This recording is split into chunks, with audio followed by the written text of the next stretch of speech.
So இந்த வீடியோவில் CBSE class 10 ஸ்டூடெண்ட்ஸ்க்கான இந்த இயர் ரிலீஸ் பண்ணியிருக்க சாம்பிள் பேப்பரோட சொல்யூஷன் பார்க்க போகிறோம். இதில் ஃபர்ஸ்ட் கொஸ்டின் பாருங்கள், செக்ஷன் பியில் இன் ஏபி 8, 10, 12 has 60 terms. ஒரு ஏபி கொடுத்துருக்காங்க. ஃபர்ஸ்ட் டேர்ம் வந்து 8, அடுத்து வந்து 10, அதுக்கப்புறம் 12 அண்ட் ஸோ ஒன். இதில் டோட்டலாக 60 டேர்ம்ஸ் இருக்குது அப்படின்னு சொல்லியிருக்காங்க கொஸ்டினில். சொல்லிட்டு find the sum of last 10 terms கேட்டிருக்காங்க. கடைசியிலேருந்து 10 டேர்ம்ஸை கண்டுபிடிச்சி ஆட் பண்ண என்ன ஆன்சர் வரும் கண்டுபிடிங்க அப்படின்னு சொல்லியிருக்காங்க. இது மொத்தமாக இதில் வந்து 60 டேர்ம்ஸ் இருக்குது. அதாவது A1, A2, A3 அப்படின்னு நம்மக்கிட்ட A60 வரைக்கும் இருக்குது. 60 டேர்ம்ஸ் இருக்குது.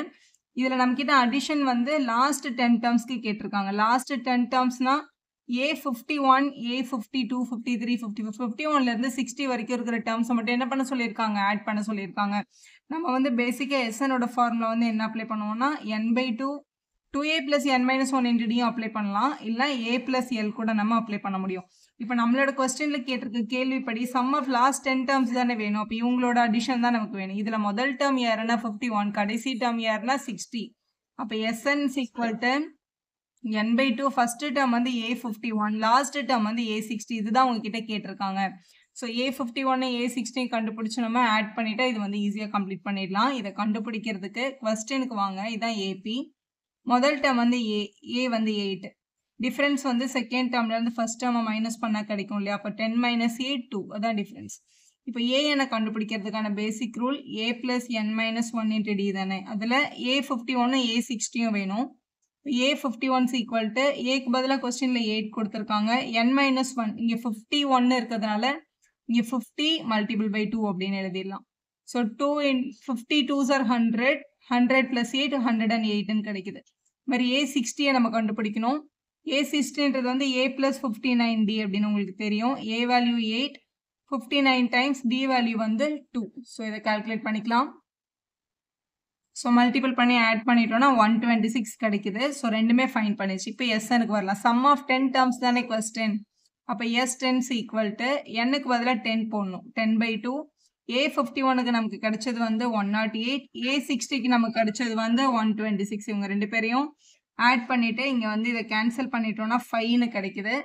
ஸோ 5 × இது 100, 200 and 220. ஸோ 234 கிடைக்குது. ஸோ மல்டிபிள் பண்ணிட்டோம்னா 1170 கிடைக்குது. இதுதான் சம் ஆஃப் லாஸ்ட் 10 டேர்ம்ஸோட ஆன்சர்.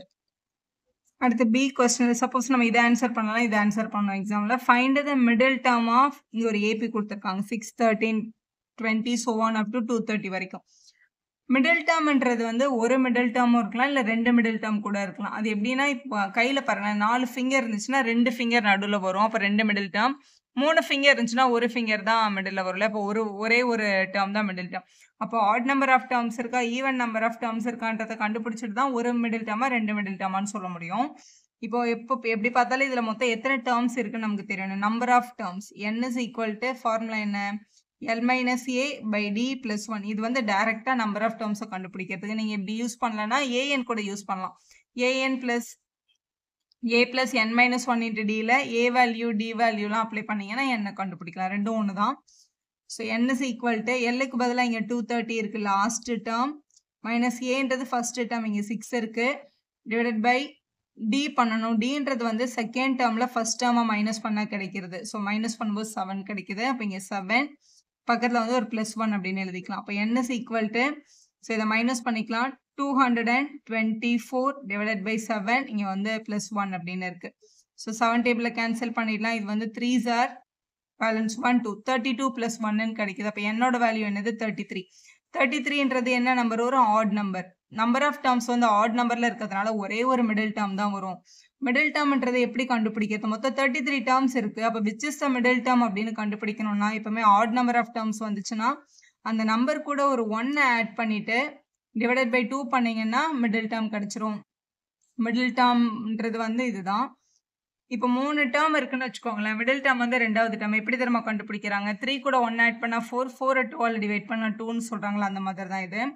இப்போ 33யும் 1 ஆட் பண்ணால் 34 வரும். 34 2ஆல் டிவைட் பண்ணால் 17 கிடைக்கும். அப்போ 17th டேர்ம் தான் நம்மளோட மிடில் டேர்ம். கண்டுபிடிச்சாச்சு. இப்போ 17th term middle term. Find the middle டேர்ம்னு கேட்டிருக்காங்க. அந்த மிடில் டேர்மோட வேல்யூ நம்ம சொல்லணும். அப்போ A17 கண்டுபிடிக்கணும். A17 அப்படின்றது என்னது, a plus 16d a plus n minus 1 into dன்ற ரூல்ல ஏக்கு பதிலா கொஸ்டின்ல 6 கொடுத்துருக்காங்க. 16 டைம்ஸ் டிக்கு பதிலா கொஸ்டின்ல 7 இருந்துச்சு. ஸோ 6 plus 112 கிடைக்குது. ரெண்டு பேரும் ஆட் பண்ணிட்டோம்னா 118 அப்படின்றது நம்மளோட மிடில் டேர்மோட ஃபைனல் ஆன்சர். இப்போ கொஸ்டின்ல ட்ரிக்னாமெட்ரி வந்து 22nd question. If sin a plus b is equal to 1 cos of a minus b is equal to √3/2 இருந்துச்சுன்னா ஏயும் பியும் அக்யூட் ஆங்கிள்ஸா இருந்ததுன்னா ஏயும் பியும் கண்டுபிடிங்க அப்படின்னு கேட்டிருக்காங்க. இப்போ சைனோட எந்த ஆங்கிளுக்கு 1ன்றது நமக்கு தெரியணும், காசோட எந்த ஆங்கிளுக்கு √3/2ன்னு தெரியணும். இது நம்ம டேபிள் வேல்யூல இருக்கு பாருங்க. சைன் டேபிள்ல 1 வரணும்னா 90 டிகிரியில தான் வரும். அப்போ சைன் 91ன்னு தெரிஞ்சிருக்கணும். அதே மாதிரி காஸ்ல √3/2 வரணும் அப்படின்னா 30 டிகிரியில வரும். அப்போ காஸ் 30க்கு தான் √3/2 அப்படின்றது தெரிஞ்சிருக்கணும் நமக்கு. ஸோ இது நம்மளோட டேபிள் வேல்யூ. இப்போ கொஸ்டினுக்கு வாங்க. கொஸ்டின்ல என்ன கொடுத்துருக்காங்கன்னா sine of a plus b is equal to 1 அப்படின்னு கொடுத்துருந்தாங்கல்ல. இவங்க ரெண்டு பேரும் கம்பேர் பண்ணுங்க. சைனுக்கு சைன் இருக்கு, 1க்கு 1 இருக்கு. அப்போ a plus bக்கு நேரம் என்ன கிடைச்சிருக்கு? a plus b is equal to 90 டிகிரின்னு கிடைச்சிருக்கு. அதே மாதிரி இதுல cos of a minus b is equal to √3/2 அப்படின்னு கொடுத்துருக்காங்க. நம்ம √3/2 30 ஓட தான் கண்டுபிடிச்சிருக்கோம். அப்போ a minus bக்கு நேரம் என்ன வந்திருக்கு? 30 வந்திருக்கு. அப்போ a minus b is equal to 30 டிகிரின்னு எழுதிட்டு இது நார்மல் எலிமினேஷன் மெத்தட்ல சால்வ் பண்ணிடலாம். இது ஒரு 1a, இது ஒரு 1a. ஆட் பண்ணும்போது 2a கிடைக்குது. பிளஸ் பியும் மைனஸ் பியும் கேன்சல் ஆயிருக்கு. ஸோ இவங்க ரெண்டு பேரும் ஆட் பண்ணும்போது 120 டிகிரின்னு கிடைச்சிருக்கு. நமக்கு a மட்டும் தானே வேணும். மல்டிபிள் இருக்கட்டும் அங்கே போனால் என்ன ஆகும்? டிவைட் ஆகும். அப்போ 120/2ன்னு எழுதிட்டோம்னா இதை கேன்சல் பண்ணால் நமக்கு என்ன கிடைக்குது? 60 டிகிரின்னு கிடைக்குது. இதுதான் a. நமக்கு பியும் வேணும்ல. ஸோ a வேல்யூ இது வந்து ஃபர்ஸ்ட் ஈக்குவேஷன், இது ரெண்டாவது ஈக்குவேஷன் வச்சுக்கோங்களேன். இது ஏதாவது ஒரு ஈக்குவேஷனில் சப்ஸ்டியூட் பண்ணால் பியோட வேல்யூ கிடைச்சிரும். Substitute a value in first equation. First equation என்னது? a plus b is equal to 90. a plus b is equal to 90 அப்படின்ற ஈக்குவேஷன்ல aக்கு பதிலாக 60ன்னு சப்ஸ்டியூட் பண்ணிக்கலாம். அப்போ 60 plus b is equal to 90 degree அப்படின்னு இருக்கு. So b is equal to இங்கே இருக்கிற plus 60 நம்ம அங்கே எடுத்துகிட்டு போயிட்டோம்னா -60 அப்படின்னு கிடைக்கும். 90 - 60ன்றது வந்து 30 டிகிரி. ஸோ அவ்வளோதான் உங்களோட வேல்யூ. கொஸ்டின்ல ஏயும் பியும் ஃபைன் பண்ண சொன்னாங்க. a வந்து 60 டிகிரின்னு கிடைச்சிருக்கு, b வந்து 30 டிகிரின்னு கிடைச்சிருக்கு. பாருங்க ரெண்டுமே அக்யூட் ஆங்கிள்ஸ் தான். ஸோ அதான் இங்கே மென்ஷன் பண்ணியிருந்தாங்க.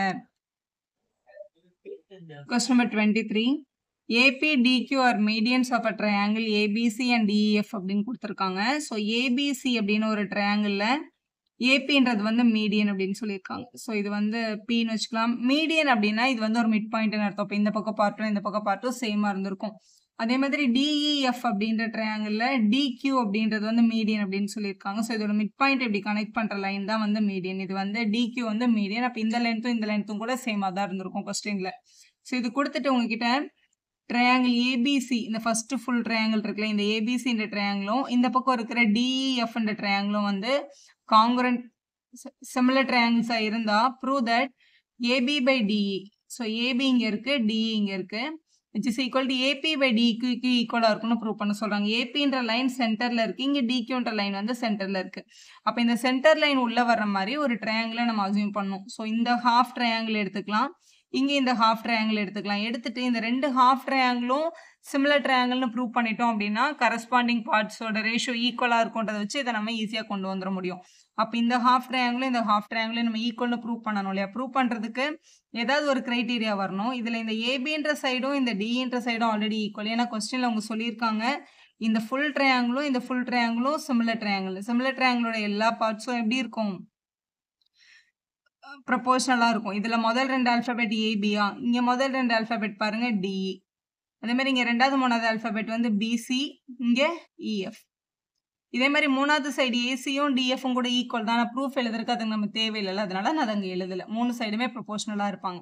சரி, இப்போ நம்ம ப்ரூஃப் எழுதுறதுக்கு இந்த பக்கம் ஏபியும் இந்த பக்கம் டியும் ப்ரொபோர்ஷனலா இருக்கு, ஓகே கரெக்ட் தான். ஆனா பிசின்றதோட மொத்த லென்த் நமக்கு வேணுமான்னு கேட்டா வேண்டாம், நம்மளுக்கு பிபி மட்டும் தான் வேணும் ஆஃப் ட்ரையாங்கிளுக்கு. எப்பவுமே வந்து இந்த மாதிரி ரேஷியோல மேலேயும் கீழே ஒரே நம்பரால மல்டிபிள் பண்ணும்போதோ டிவைட் பண்ணும்போதோ அதோட வேல்யூ என்ன ஆகாது? சேஞ்ச் ஆகாது. அதனால இந்த சைடை மட்டும் ரெண்டு பக்கமும் டிவைடட் பை 2ன்னு பண்ணிக்கலாம். அப்போ AB by DE is equal to BC divided by 2 EF divided by 2 அப்படின்னு எழுதிக்கலாம். பிசி பை 2ன்றது பிசியில் பாதி, நம்ம என்னன்னு எழுதிக்கலாம்? பிபி அப்படின்னு எழுதிடலாம். அதே மாதிரி இஎஃப்ல பாதின்றதை நம்ம என்னன்னு எழுதிக்கலாம்? இக்யூ அப்படின்னு எழுதிக்கலாம். அப்போ இந்த பக்கம் ஹாஃபும் இந்த பக்கம் ஹாஃபும் கரெக்டாக இருக்கு. இங்க வர்ற இந்த பின்ற ஆங்கிளும் இங்க வர்ற இந்த ஈன்ற ஆங்கிளும் ஈக்குவலா தான் இருக்கும். ஏன்னா அங்கதான் ஃபர்ஸ்டே சொல்லிட்டாங்களே இந்த ஃபுல் ட்ரையாங்கிளும் சிமிலர் ட்ரையாங்கிள்ஸ்னு. அப்போ angle B is equal to angle ஈயா இருக்கு. அப்போ இந்த சைடும் ப்ரொபோஷனல், இந்த சைடும் ப்ரொபோஷனல். இங்கே ஒரு ஆங்கிள் வந்து சரி, இந்த சைடும் ப்ரொபோஷனல். இந்த ஆங்கிள் வந்து ஈக்குவலா இருக்கு இல்லையா? அப்போ இது ஒரு சைடு, இது ஒரு ஆங்கிள், இது ஒரு சைடு. அப்போ இது என்ன SAS சிமிலாரிட்டி படி இந்த ரெண்டு ட்ரையாங்கிளும் டெஃபினட்டா சிமிலர் தான். ஸோ SAS சிமிலாரிட்டி படி இந்த ஹாஃப் ட்ரையாங்கிளும் கூட சிமிலர் ட்ரையாங்கிள்ஸ். அப்போ ABP வந்து சிமிலர் டு ட்ரையாங்கிள் DEQ அப்படின்னு எழுதிடலாம். அப்போ இவங்களோட எல்லா சைடும் ப்ரொபோஷனலாக தானே இருக்கும். ஸோ இப்போ முதல் சைடு வந்து AB/DE. ஸோ இன்னொரு சைடு வந்து இந்த AP/DQ கூட டெஃபினட்டா சேம் தான். ஸோ AP/DQ அப்படின்னு எழுதிக்கலாம். இன்னொரு சைடு கூட ஈக்குவல் தான். ஆனால் அது நமக்கு ப்ரூஃப்க்கு தேவையில்லைன்றதுனால நம்ம அதை எழுத தேவையில்லை. இதான் நம்ம கொஸ்டினில் நம்மளுக்கு கேட்டிருந்தாங்க. ஸோ ஹென்ஸ் ப்ரூவ்னு எழுதி சம்ம கம்ப்ளீட் பண்ணிடுங்க. 24th, a horse, a cow, a goat are tied each by the rope 14 meter at the corner of ABC respectively. So ஒரு ட்ரையாங்கிள் ஃபீல்டில் ABC அப்படின்ற கார்னர்ஸில் ஸோ 3 டிஃப்ரெண்ட் அனிமல்ஸ் வந்து டைப் பண்ணியிருக்காங்க. அவங்களுக்கு யூஸ் பண்ணியிருக்க ரோப் வந்து 14 மீட்டர், எல்லாமே 14 மீட்டரில் வந்து டைப் பண்ணியிருக்காங்க. ஸோ இந்த ட்ரையாங்குலர் ஃபீல்டோட சைடு வந்து ஒரு சைடு வந்து 35 இருந்தது, இன்னொரு சைடு வந்து 40 இருந்தது, இன்னொரு சைடு வந்து 50 இருந்ததுன்னு சொல்லியிருக்காங்க. நம்மளுக்கு கேள்வி என்னன்னு பாருங்க, find the area of the grass field that can grazed by them. எவ்வளோ தூரம் அந்த அனிமலால் இங்கே வந்து கிராஸ் பண்ண முடியும், எவ்வளோ கிராஸ் வந்து அதால் சாப்பிட முடியும் அப்படின்னு கேட்டிருக்காங்க. ஸோ இவ்வளோ கிராஸ், அந்த அவங்களோட அந்த ஒயர் வந்து அந்த ரோப் எவ்வளோ தூரம் போகுமோ அவ்வளோ தூரம் அவங்களால சாப்பிட முடியும். இந்த ஆங்கிள் எதுவுமே நமக்கு அவங்க கொஸ்டினில் கொடுத்துருக்கல, நமக்கு இந்த பார்ட்டை மட்டும் தான் கேட்டிருக்காங்க. எவ்வளோ கிராஸ் வந்து சாப்பிட்ருக்கோம் அப்படின்னு கேட்குறாங்க. இவங்க எல்லாருக்கும் யூஸ் பண்ணியிருந்தது வந்து 14 மீட்டர் ரோப்பு தான். இது மூணுமே செக்டார் ஷேப்பில் இருக்குது பாருங்க. ஸோ செக்டாரோட ரேடியஸ் வந்து 14 எடுத்துட்டு இந்த 3 பார்ட்டையும் கண்டுபிடிக்கணும். இதை நம்மளால தனித்தனியாக ஃபைண்ட் பண்ண முடியாது, ஏன்னா இதோட ஆங்கிள் நமக்கு தெரியாது. ஆனால் ஒரே டைமில் நம்மளால கண்டுபிடிக்க முடியும். அது எப்படி கண்டுபிடிக்கணும்னா, டோட்டல் கிராஸ்ட் ஏரியான்றது, ஸோ இந்த ஆங்கிள் நமக்கு தெரியாதுல, நம்ம ஆங்கிள் ஏன்னு எடுத்துக்கலாம், இது ஆங்கிள் பி, இது ஆங்கிள் சி அப்படின்னு எடுத்துக்கலாம். நம்ம யூஸ்வலாக செக்டாரோட ஃபார்முலா என்ன, θ/360 × πr². ஸோ இந்த செக்டருக்கு ஆங்கிள் A/360 × πr², இவங்களுக்கு B/, இவங்களுக்கு வந்து C/, அதே செக்டர் ஃபார்முலா எழுதியாச்சு. இவங்க எல்லாருக்கிட்டையும் என்ன காமனாக இருக்குன்னு பாருங்க. எல்லாருக்கிட்டையும் பை இருக்கு, r² இருக்கு, டினாமினேட்டரில் ஒரு 360 இருக்கு. ஏன்னா எல்லாருமே ஒரே லென்த்தில் இருந்த ரோப்பில் தான் கட்டியிருந்தாங்க. இந்த ட்ரையாங்கிளோட சைடு நமக்கு வந்து தேவைப்படல, அதை நம்ம யூஸும் பண்ண தேவையில்ல கொஸ்டினில். ஸோ இங்கே வந்து ஆங்கிள் ஏ இருக்கு, அப்புறம் ஆங்கிள் பி இருக்கு, இங்கே வந்து ஆங்கிள் சி இருக்கு. இது மட்டும் தான் இங்கே உள்ள ரிமைனிங் இருக்கும். Angle A plus angle B plus angle C அப்படின்றது ஒரு ட்ரையாங்கிளோட 3 ஆங்கிளோட அடிஷன். ஆங்கிள் சம் ப்ராப்பர்ட்டி நம்ம சின்ன கிளாஸ்லேருந்து படிச்சுட்டு இருக்கோம். 180 டிகிரி வரும் இது. ஸோ அதுதான் நம்ம இங்கே அப்ளை பண்ண போகிறோம். ஸோ π/360 மல்டிபிள் பை ஆர்ன்றது ரேடியஸ்ன்றது இந்த லென்த் ஆஃப் த ரோப் வந்து 14 கொடுத்துருக்காங்க. அப்போ 14 மல்டிபிள் பை 14 மல்டிபிள் பை 180 அப்படின்னு கிடைச்சிருக்கும். இங்கே வந்து 180 வந்து 1s are, இது 180 2s are நம்ம என்ன பண்ணிக்கலாம், கேன்சல் பண்ணிக்கலாம். கொஸ்டினில் பைக்கு வேல்யூ கொடுத்துருந்தாங்கன்னா சப்ஸ்டியூட் பண்ணணும், அப்படி கொடுக்கலன்னா நம்ம 22/7 அப்படின்றத எடுத்துக்கலாம். இந்த 2வையும் இந்த 14ஐயும் கூட கட் பண்ணிக்கோங்க. ஸோ பைக்கு பதிலாக 22/7, இங்கே ஒரு 7 இருக்குது, அதுக்கப்புறம் ஒரு 14 இருக்குது. 7 கூட என்ன ஆகிடும், கேன்சல் ஆகிடும். ஸோ இவங்களை மட்டும் மல்டிபிள் பண்ணிட்டோம்னா நம்ம ஆன்சர் கிடச்சிருச்சு. ஸோ இதை மல்டிபிள் பண்ணால் 308 வருது. ஸோ மீட்டர் ஸ்கொயர், ஏன்னா ஏரியான்றதுனால ஸ்கொயர் யூனிட்டில் கொடுக்கணும், லென்த் வந்து மீட்டரில் கொடுத்ததுனால இங்கே மீட்டர் ஸ்கொயர்னு எழுதி சம்ம கம்ப்ளீட் பண்ணிடுங்க. ஸோ இதுலேயே 6 கொஸ்டின் பாருங்கள். Find the area of the major segment in terms of பைன்னு கொடுத்துருக்காங்கன்னா பைக்கு வேல்யூ சப்ஸ்டியூட் பண்ணக்கூடாதுன்னு அர்த்தம், பையிலே ஆன்சர் விட்டுணும். அப்போ சர்க்கிள் ஆஃப் ரேடியஸ் 5 சென்டிமீட்டர், ஒரு சர்க்கிளோட ரேடியஸ் வந்து 5 சென்டிமீட்டர் இருந்துச்சு. ஸோ இதோட மேஜர் செக்மெண்டோட ஏரியாவை கண்டுபிடிக்கணும். செக்மெண்ட் அப்படின்றது வந்து ஒரு சர்க்கிள் இருக்கு, ஒரு கார்டை வச்சு நம்ம கட் பண்ணோம்னா ஒரு பக்கம் குட்டியாகவும் ஒரு பக்கம் பெருசாகவும் வரும்ல. குட்டியா வர்றது வந்து மைனர் செக்மெண்ட், பெருசா வர்றது வந்து உங்களோட மேஜர் செக்மெண்ட். கார்டால டிவைட் ஆச்சுன்னா அது செக்மெண்ட் அப்படின்னு நம்ம சொல்லுவோம். இப்போ இதுல வந்து இதுதான் நம்மளோட கார்டு, இதை நான் டாட் வச்சிருக்கிறது வந்து மைனர் செக்மெண்ட், டாட் வைக்காத மொத்த பார்ட்டும் வந்து மேஜர் செக்மெண்ட் வரும். மேஜர் செக்மெண்ட் தான் நம்மளுக்கு கேட்டிருக்காங்க கொஸ்டின்ல, ஆனா மைனரை கண்டுபிடிச்சாதான்.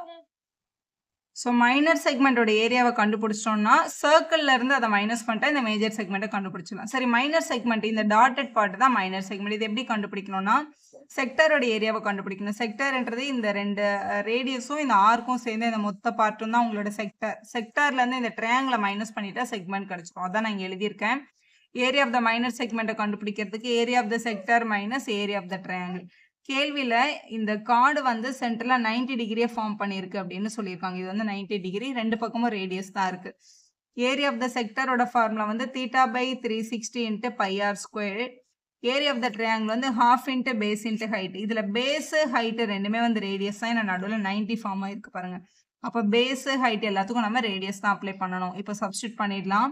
ஸோ ஆங்கிள் வந்து தீட்டா வந்து இங்கே 19 கொடுத்துருக்காங்க. ஸோ 90/360 பை வேல்யூ அப்படியே வச்சுக்கோங்க. ஏன்னா கொஸ்டின்ல இன் டர்ம்ஸ் ஆஃப் பைல தான் கேட்டாங்க. ஆர் ஸ்கொயர் வந்து 5 square multiple by half into பியும் 5 தான், ஹெச்சும் 5 தான்.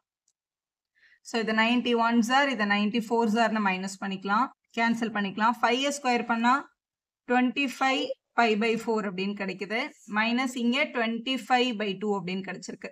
ஸோ இது இப்படியே இருக்கட்டும். ஏன்னா நம்ம கண்டுபிடிக்க வேண்டியது இந்த மேஜர் செக்மெண்ட் தானே. மேஜர் செக்மெண்ட் வேணும்னா சர்க்கிள்ல இருந்து இவங்கள மைனஸ் பண்ணும். ஸோ இது இப்படி எழுதிக்கலாம். ஸோ இந்த வேல்யூ அப்படியே இருக்கட்டும். Area of the major segment equal to area of the circle. Area of the circle வந்து πr square minus area of the minor segment இங்கே ஆல்ரெடி நம்ம கண்டுபிடிச்சி வச்சிருக்கோம். 25 π/4 மைனஸ் 25/2 அப்படின்னு கண்டுபிடிச்சிருக்கோம். ஏரியா ஆஃப் த சர்க்கிளோட ஃபார்முலா அப்ளை பண்ணியாச்சு. இதில் ரேடியஸ்க்கு பதிலாக வந்து 5ன்னு சப்ஸ்டியூட் பண்ணிக்கோங்க. ஏன்னா ரேடியஸ் வந்து கொஸ்டினில் 5 தான். 5 ஸ்கொயர் பண்ணால் 25 π. இந்த மைனஸ் உள்ளே கொண்டு போனோம்னா மைனஸ் 25 π/4. இந்த மைனஸும் ப்ளஸ் 25/2 அப்படின்னு கிடைச்சிருக்கும். இவங்க ரெண்டு பேர்கிட்டையும் பை இருக்கு. இங்கே வந்து பைன்ற டேர்ம் இல்லை. அப்போ இவங்க ரெண்டு பேருக்கு மட்டும் எல்சிஎம் எடுத்துக்கலாம். இங்கே வந்து பை 1ன்னு போட்டோம்னா 4 × 25 100 π மைனஸ் 1 × 25 25 π/4ன்னு வரும். இங்கே இருக்கிற 25/2 அப்படியே இருக்கட்டும். ஈக்குவல் டு 100ல் 25 மைனஸ் பண்ணிட்டோம்னா 75 π/4 ப்ளஸ் 25/2 அப்படின்னு எழுதிக்கலாம். ஸோ ரேடியஸ் வந்து சென்டிமீட்டரில் கொடுத்துருந்தாங்க இல்லையா. அப்போ ஏரியா வந்து சென்டிமீட்டர் ஸ்கொயர் அப்படின்னு போட்டு ஆன்சரை கம்ப்ளீட் பண்ணிடுங்க. நெக்ஸ்ட் கொஸ்டின் நம்பர் 25 பாருங்க. இங்கே வந்து டயக்ராம் கொடுத்துருக்காங்க. ஏபிசி அப்படின்றது வந்து triangle circumscribe a circle of radius வந்து 4. ரேடியஸ் அப்படின்றது வந்து சர்க்கிளோட சென்டர்லேருந்து சர்க்கிளுக்கு வரைகிற எல்லா லென்த்து வந்து 4 தான். இப்போ ஓடி ஓஇ இவங்க எல்லாமே வந்து 4 லென்த்தில் இருப்பாங்க. அண்ட் செக்மெண்ட் பிடி அண்ட் டிசி ஆர் 10 and 8ன்னு கொடுத்துருக்காங்க. ஸோ பிடியோட லென்த் வந்து இங்கே 10, அதே மாதிரி இங்கே வந்து டிசியோட லென்த் வந்து 8. ஸோ இதான் டிசி, இதோட லென்த் வந்து 8ன்னு கொஸ்டினில் கொடுத்துருக்காங்க. ஸோ அதை எழுதிக்கலாம். So find the length of the side AB and AC. ஏபியும் ஏசியும் கண்டுபிடிங்க அப்படின்னு சொல்லியிருக்காங்க கொஸ்டினில். ஸோ இதில் வந்து tangent from the exterior point are equal அப்படின்ற ரூல் படி இப்போ பிடி 10 இருந்துச்சுன்னா பிஇ கூட டெஃபினட்டாக 10 தான் இருக்கும். அதே மாதிரி சிடி 8 இருந்துச்சுன்னா சிஎஃப் கூட டெஃபினட்டாக எவ்வளோ தான் இருக்கும், 8 தான் இருக்கும். இந்த லென்த் நமக்கு தெரியாது. ஸோ இதையும் நம்ம என்னென்ன அசியூம் பண்ணிக்கலாம், எக்ஸ் அப்படின்னு சொல்லி அசியூம் பண்ணிக்கலாம். ஸோ இந்த மொத்த ட்ரையாங்கிளோட ஏரியாவும் 90 சென்டிமீட்டர் ஸ்கொயராக இருந்தால் இந்த லென்த்தை கண்டுபிடிங்கன்னு கேட்டாங்க இல்லையா. இப்போ மொத்த ட்ரையாங்கிளோட ஏரியாவை டேரெக்டாக கண்டுபிடிக்க முடியாது. ஏன்னா இதோட எக்ஸாக்ட் ஹைட் நமக்கு தெரியாது. அதனால இந்த ஏரியா ஆஃப் த மொத்த ட்ரையாங்கிள்ன்றத சிஓபியோட ஏரியா, அப்புறம் ஏஓபியோட ஏரியா, ஏஓசியோட ஏரியா, இந்த 3 குட்டி குட்டி ட்ரையாங்கிளோட ஏரியாவையும் கண்டுபிடிச்சா கூட இந்த 3 மொத்த ட்ரையாங்கிளோட ஏரியாவும் கிடைக்கும். அதான் இங்கே எழுதியிருக்கேன். எழுதிட்டு ஏபிசியோட ஏரியா தான் கொஸ்டினில் 19 கொடுத்துறாங்களா. அப்போ 90 ஈக்குவல் டு முதல்ல சிஓபி, இங்கே இருக்க நம்மளோட சிஓபி. ஸோ இதோட பேஸ் வந்து 8 + 10 18, ஹைட்டு வந்து 4. அது எப்படி ஹைட்டுன்னு சொல்கிறீங்கன்னா, இது வந்து சர்க்கிள், இது வந்து ஒரு டேஞ்சன்ட்டும் ரேடியஸும் 90 டிகிரி ஃபார்ம் பண்ணும். அதனால இது டெஃபினட்டாக ஹைட்டு தான். So half into base into height தானே நம்ம ஃபார்முலா. ஹாஃப் இன்ட்டு பேஸ் வந்து 8 + 10ன்றதுனால 18ன்னும் ஹைட்டை வந்து 4ன்னும் எழுதிக்கலாம். ப்ளஸ் நெக்ஸ்ட் இந்த ட்ரையாங்கிள் பேஸ் வந்து 10 + x, ஹைட்டு வந்து 4. So half into 10 + x times இங்கே 4ன்னு எழுதிக்கலாம் ஹைட்டு. அதே மாதிரி இந்த ட்ரையாங்கிளுக்கு பேஸ் வந்து 8 + x, ஹைட்டு வந்து 4. ஸோ ஹாஃப் 8 + x × 4 அப்படின்னு எழுதிக்கலாம். இது எல்லாத்துலேயுமே இந்த 2ஐயும் 4ஐயும் நம்ம என்ன பண்ணிக்கலாம், இந்த மாதிரி கேன்சல் பண்ணிடலாம். கேன்சல் பண்ணிட்டா ரிமைனிங் என்ன இருக்கும்னு பாருங்க. எல்லாருக்கிட்டையும் ஒரு 2 காமனாக இருக்குது. 2ஐ வெளில எடுத்துட்டு இங்கே ஒரு 18 இருக்கும், இங்கே ஒரு 10, ஒரு +x, இங்கே ஒரு 8, அப்புறம் ஒரு +x இருக்கும். இந்த பக்கம் 90 இருந்துச்சு. மல்டிபிள் இருக்க 2 இங்கே வந்தால் என்ன ஆகிடும், டிவைட் ஆகிடும். ஸோ 90/2ன்னு எழுதிடுங்க. ஈக்குவல் டு இங்கே நம்பர்னு பார்த்தா இந்த 18, இந்த 10, இந்த 8 3 பேருமே நம்பர்ஸ் தான். இதை ஆட் பண்ணால் 28 வருது. 28 கூட ஒரு 8 ஆட் பண்ணும்போது 36 கிடைக்குது. 36 + 2 எடுத்துகிட்டு வந்துடும்ல, கேன்சல் பண்ணால் 45 + 36 இங்கே வந்தால் -36 ஈக்குவல் டு இங்கே 2x மட்டும் இருந்திருக்கும்.